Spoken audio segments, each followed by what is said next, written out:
¿Qué tal? Hola a todos. Vamos a continuar pues con los cursos. En, en este video vamos a empezar a introducir el concepto de sincronización para después empezar a estudiar un poco de sincronización en ciclos biológicos, ya sea en términos de redes, como podría ser una red de contagios, en términos de redes de activación genética, como podría ser algunos ciclos naturales. También el concepto de reloj biológico lo vamos a empezar a revisar y en esta ocasión únicamente daremos una introducción al concepto de osciladores autosostenidos y a la sincronización de estos osciladores autosostenidos. Empezamos. Bien, iniciamos con la plática de hoy sobre sincronización. Entonces, este dibujo es un dibujo hecho por Christian Huygens, alrededor del 1660. Estuvo trabajando Huygens con el diseño de relojes de péndulo. Y lo que les interesaba en ese momento pues era medir la longitud en viajes en barco. Entonces estaban midiendo vía experimental cómo los se comporta el péndulo de un reloj, el reloj de péndulo en, en un barco, ¿no?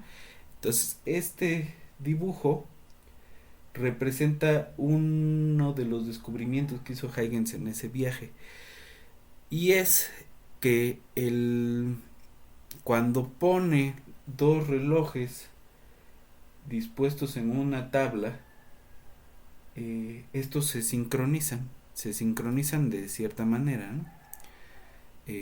Lo que llamaríamos ahora a contrafase.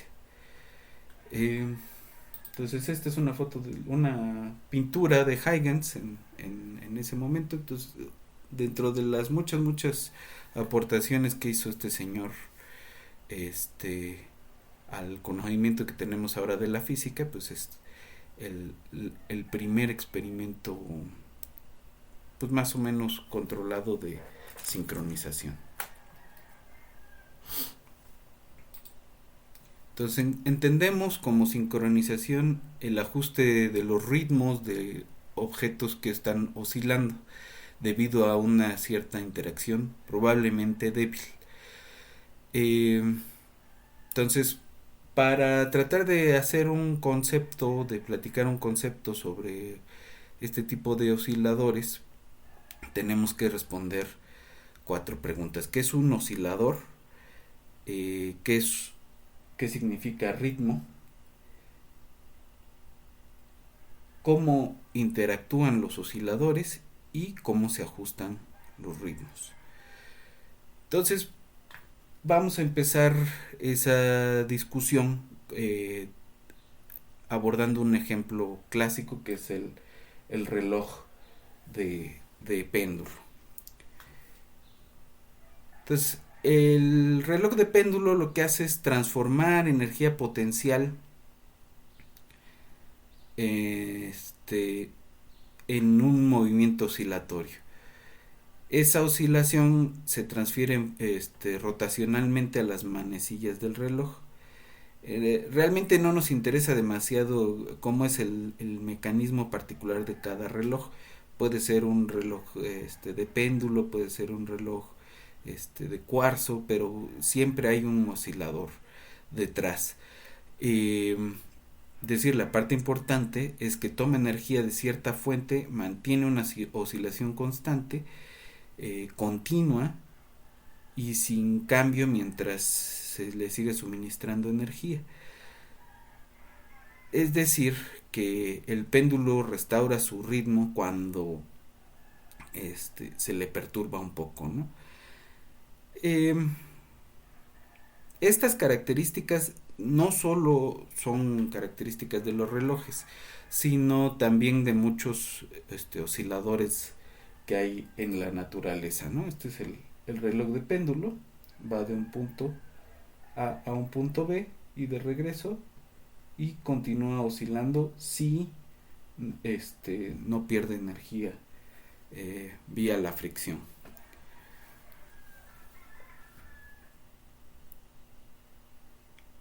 Entonces comentaba que las características de los osciladores que aparecen en los relojes no solo son de los relojes, y no son los únicos osciladores autosostenidos. Los osciladores autosostenidos pues, son sistemas activos que tienen una fuente interna de energía y eso es lo que mantiene su oscilación, ¿no?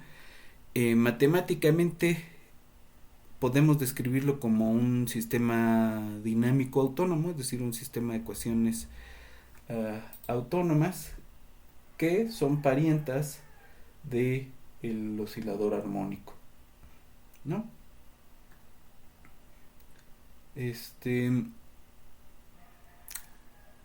Se acordarán ustedes de sus clases de ecuaciones diferenciales que estas ecuaciones en general aceptan soluciones bastante estables. Pueden ocurrir cosas chistosas, pero en general nos van a interesar las soluciones estables de estos osciladores. Hay varios ejemplos, ¿no? El que ya medio empezamos a ver, que es el oscilador de Belousov-Zhabotinsky, es uno de estos osciladores autosostenidos. Los relojes, muchas reacciones químicas, los llamados marcapasos naturales, los marcapasos artificiales también, y entre otros sistemas oscilatorios. Entonces, ¿cómo caracterizamos a los osciladores? Pues vamos a caracterizarlos con el ritmo, y el ritmo pues no va a ser otra cosa que el periodo y la frecuencia, ¿no? Dos variables. Entonces los osciladores sostenidos pueden exhibir ritmos de varias formas.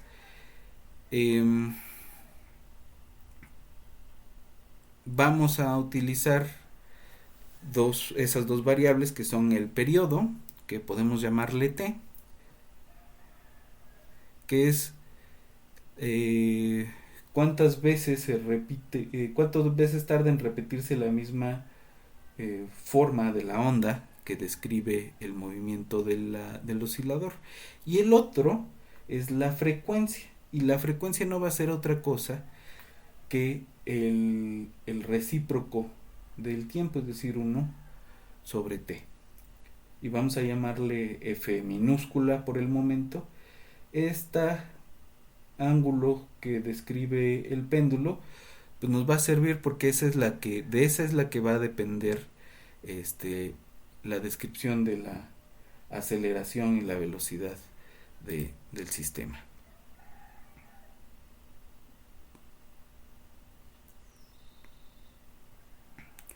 Ahora nos interesa también la frecuencia angular, que va a ser 2pi por la frecuencia, es decir, 2pi sobre el periodo t, y suele ser una descripción más frecuente, por eso nos interesa esta alfa de acá. Ok, entonces realmente lo que nos interesa no es tanto la descripción del péndulo, sino la descripción de cómo dos péndulos distintos acoplan sus movimientos. Entonces vamos a tratar de entender el experimento de Huygens o el razonamiento de Huygens. Supongamos que no tenemos un reloj sino dos. Incluso si son del mismo tipo o están hechos por el mismo fulano, los relojes parecen ser idénticos pero no lo son, ¿no? Hay ligeras variaciones. Siempre difieren algunos de los parámetros mecánicos. Esta pequeña diferencia provoca una discrepancia entre los periodos de la oscilación. Por lo tanto, los dos relojes muestran una hora ligeramente diferente. Si los miramos por cierto tiempo, entonces encontramos que los péndulos están en diferentes posiciones. Ahora supongamos que los dos relojes no son independientes, sino que pueden interactuar de forma débil. Eh, Hay distintas formas en que podemos pensar esa interacción. El experimento de Huygens fue poner los dos relojes en un soporte común con una viga que no sea completamente rígida, y entonces puede doblarse o vibrar ligeramente moviendo a la izquierda o a la derecha. Eh, el movimiento de cada péndulo se transmite a través de la estructura de soporte al otro péndulo, y el resultado es que ambos relojes se están sintiendo de alguna forma. Interactúan a través de la vibración del soporte, y esa vibración puede prácticamente ser imperceptible. Para detectarlo hay que hacer mediciones de alta precisión y demás, ¿no?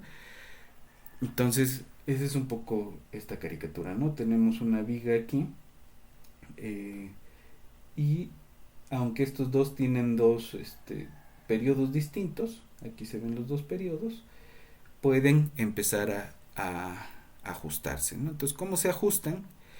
Hay dos formas. Si pensamos que tienen dos frecuencias distintas, hay dos formas en que se pueden acoplar. Una es la fuerza del acoplamiento, es decir, qué tan débil o fuerte es la interacción. En un experimento no siempre está claro cómo medir esa cantidad. De hecho, si la viga es absolutamente rígida, los movimientos de los péndulos no influyen en el soporte. No hay forma de que el reloj actúe sobre el otro. En ese caso vamos a decir que la fuerza del acoplamiento es cero, y si no puede la viga estarse doblando un poco, y es que vamos a tener una interacción, es decir, vamos a tener una fuerza de acoplamiento mayor que cero. El otro modo es la desintonización de la frecuencia o desajuste de la diferencia de las frecuencias, ¿no? La delta de F. La delta de F va a cuantificar qué tan distintos o desacoplados están. La desintonización de relojes se puede medir y puede variar fácilmente. De hecho, uno puede ajustar la frecuencia de un reloj alterando de este tipo de relojes alterando la longitud del péndulo. Por lo tanto, podemos descubrir cómo el resultado de la interacción depende del desajuste de la frecuencia. Imagínense que hacemos este experimento. Primero vamos a separar dos relojes de alguna forma y medimos sus frecuencias, vamos a llamarle F1 minúscula y F2. Después vamos a ponerlos en el soporte que debe tener ciertas propiedades, y medimos sus frecuencias ya acopladas, esas llamémosles F mayúscula 1 y F mayúscula 2. Podemos realizar mediciones distintas para obtener una delta de F mayúscula y encontrar cierta dependencia de esa delta de F mayúscula respecto a la delta de F minúscula, que eran las frecuencias originales. Al trazar esa dependencia vamos a obtener cierta curva que es típica de estas cosas, ¿no? Aquí está el soporte y obtenemos este tipo de curvas, ¿no? Así depende la delta F mayúscula de la delta F minúscula. Entonces, fuera de esta región, donde la diferencia de las Fs es cero, no tenemos sincronización, ¿no? Entonces, esta parte de aquí es la sincronización de nuestro sistema. Hay varias formas en las que puede estarse ocurriendo la sincronización. Y las dos frecuentes, las dos muy frecuentes, pues son, o bien están en la misma dirección los dos péndulos, y entonces las curvas de los osciladores se van a empezar a ver de esta forma, o bien va uno en una dirección y el otro en otra dirección, pero se van ajustando máximos con mínimos, máximos con mínimos. A esta versión de la sincronización se le va a llamar que están sincronizados en fase, y a esta se le va a llamar sincronía en contrafase o en antifase. Entonces tenemos que tratar de describir qué significa fase, ¿no? Entonces la fase es una cantidad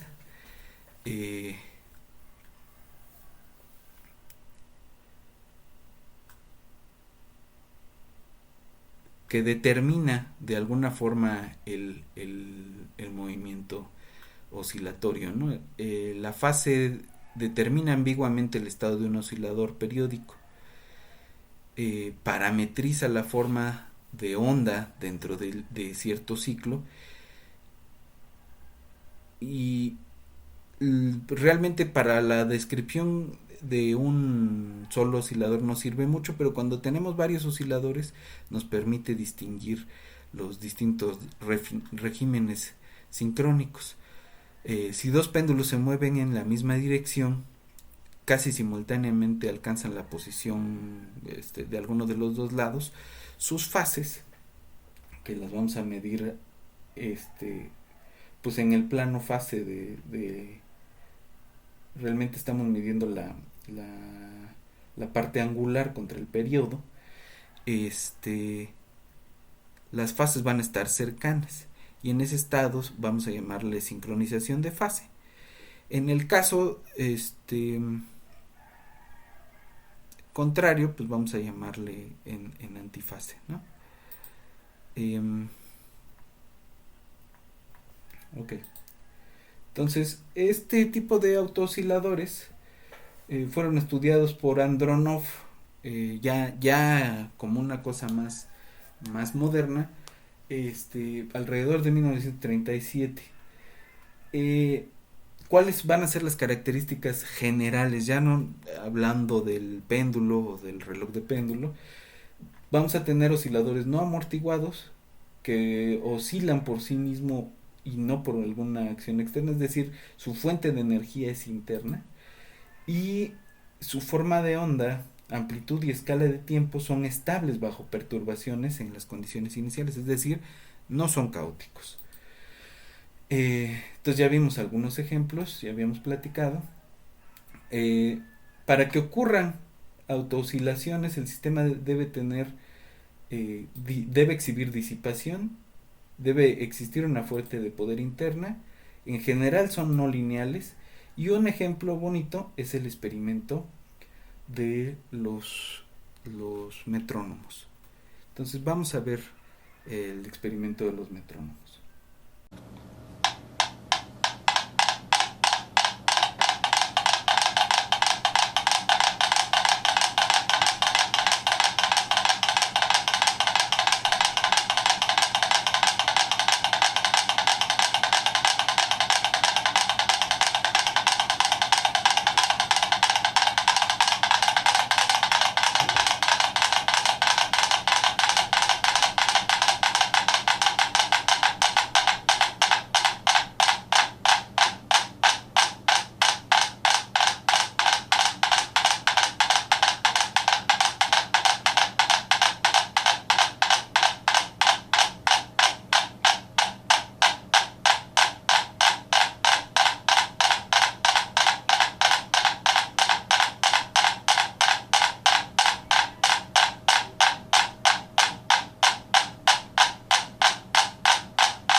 Entonces, como pudieron ver, el experimento básicamente tomamos una tabla flexible, ponemos estos metrónomos que en principio pues son puros péndulos sobre estas dos latas.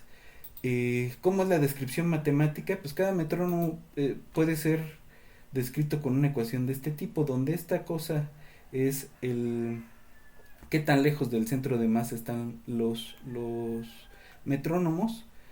eh, y básicamente es un oscilador armónico forzado. Entonces, para dos metrónomos vamos a tener estas dos ecuaciones distintas, ¿no? Eh, Esto lo podemos meter en el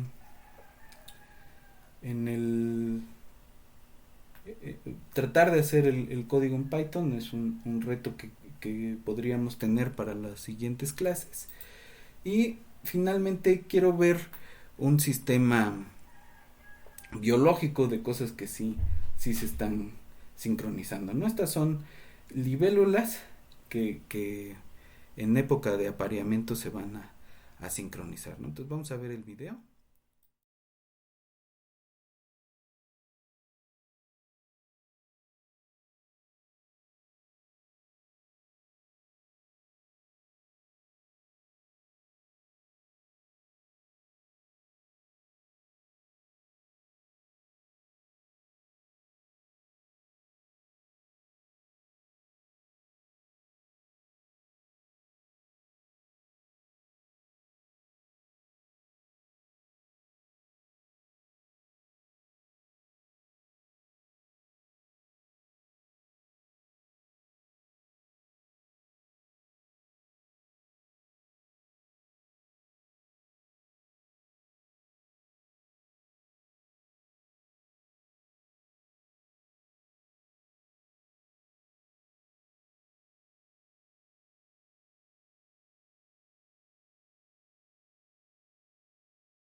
Entonces este es una implementación de en NetLogo de el fenómeno que acabamos de ver. Es una simulación, pues, en la vida real, digamos, los bichos se quedan parados en los árboles y empiezan a prender y apagar. En los bichos se van a estar moviendo tratando de simular que están buscándose, ¿no? Entonces, tenemos una cantidad de 1500 bichos de estos y podemos cambiar la estrategia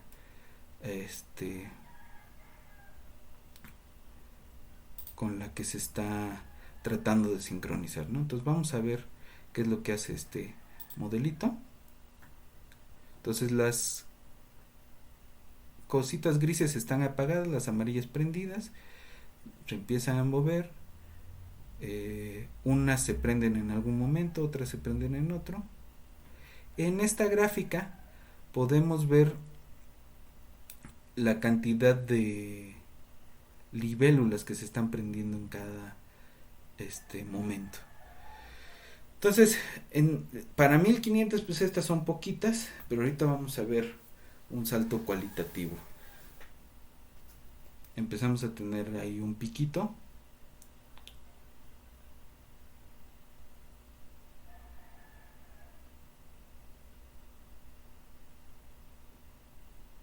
Y los picos empiezan a ser más altos conforme transcurre la simulación.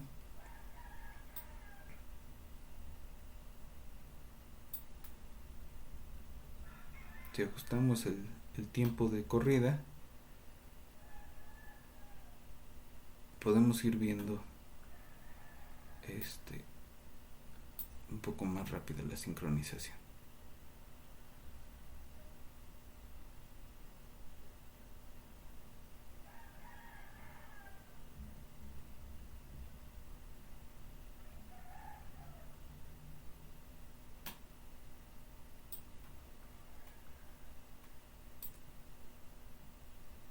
Entonces, si se fijan,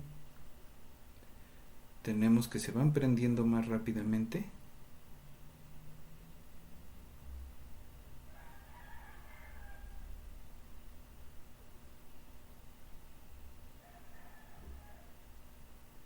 Va cortando el tiempo entre, entre que se prenden y se apagan. Y va haciendo más grande la cantidad de libélulas que se prenden cada vez. Cada vez va a ser más grande, más grande. Y aquí ya tenemos un gran número. Todas están, digamos, ahí están a contrafase. Todas apagadas. Y ahí todas prendidas, ¿no? Entonces se tarda en encontrar la sincronización. Habría que revisar el modelito con cuidado para ver si de verdad está mostrándonos lo que sucede o algo parecido a lo que sucede en la realidad. Entonces con esto le dejamos por hoy y el próximo video podemos revisar con cuidado el código de esto y hacer un par de simulaciones de péndulos, ¿no? Entonces nos vemos en la que sigue.